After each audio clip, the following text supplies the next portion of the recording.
আসসালামু আলাইকুম। Hello everyone, welcome back to my channel Manjaras kitchen BD. আশা করছি সকলেই ভালো আছেন। আজ আপনাদের জন্য নিয়ে এসেছি খুবই সহজ একটি রেসিপি, ছোলা ভাজি। এটা মজাদার ও মুখরোচক একটা রেসিপি। বিশেষ করে রমজান মাসে ইফতারিতে অধিকাংশ লোকই এটা খেতে খুব পছন্দ করে। তো চলুন রেসিপিটি দেখে নিই।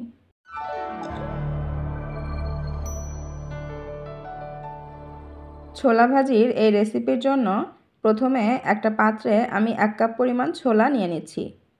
এগুলা 2 থেকে 3 বার পানি পাল্টে পরিষ্কার করে ধুয়ে নিচ্ছি।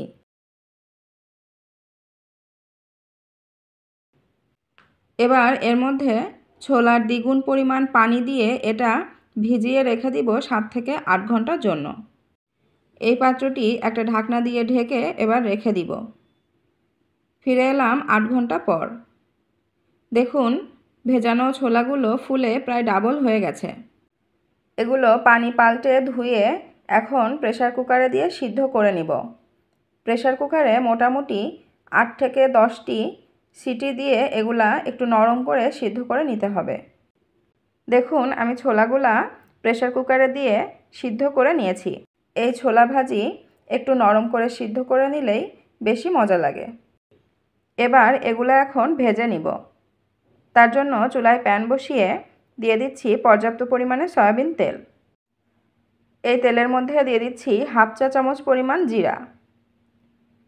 এটা একটু গরম হয়ে আসলে এর মধ্যে দিয়ে দিচ্ছি কিছু পেঁয়াজ কুচি। পেঁয়াজগুলো গোল কুচি করে নিয়েছি। সাথে দিয়ে দিচ্ছি কাঁচামরিচ কুচি, দিচ্ছি স্বাদমতো লবণ এবং সামান্য হলুদের গুঁড়া। সমস্ত উপকরণ এখন ভালোভাবে নাড়তে থাকব। এটা কিছুক্ষণ নাড়তে নাড়তে গোল্ডেন কালার হয়ে আসলে এখন এর মধ্যে সিদ্ধ করে নেওয়া ছোলাগুলো দিয়ে দিচ্ছি। ছোলাগুলো দিয়ে এটা খুন্তির সাহায্যে ভালোভাবে নাড়তে থাকব। এই কাজটা চুলা মাঝারি আঁচে রেখে করতে হবে। ভিউয়ার্স, আমার রেসিপিটি আপনাদের ভালো লাগলে বিভিন্ন ধরনের মজার রেসিপি দেখার জন্য মনে করে আমার চ্যানেলটি সাবস্ক্রাইব করে পাশে থাকা বেল বাটন প্রেস করে দিবেন।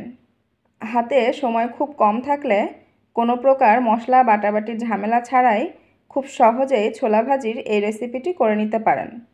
এই ছোলা ভাজি এমনি খেতে অথবা মুড়ির সাথে মাখিয়ে খেতেও দুর্দান্ত লাগে। এই ছোলা ভাজি করতে মোটামুটি 4 থেকে 5 মিনিট সময় লাগে। আমার ছোলাগুলো ভাজা হয়ে গেছে। এখন এগুলা চুলা থেকে নামিয়ে নিচ্ছি।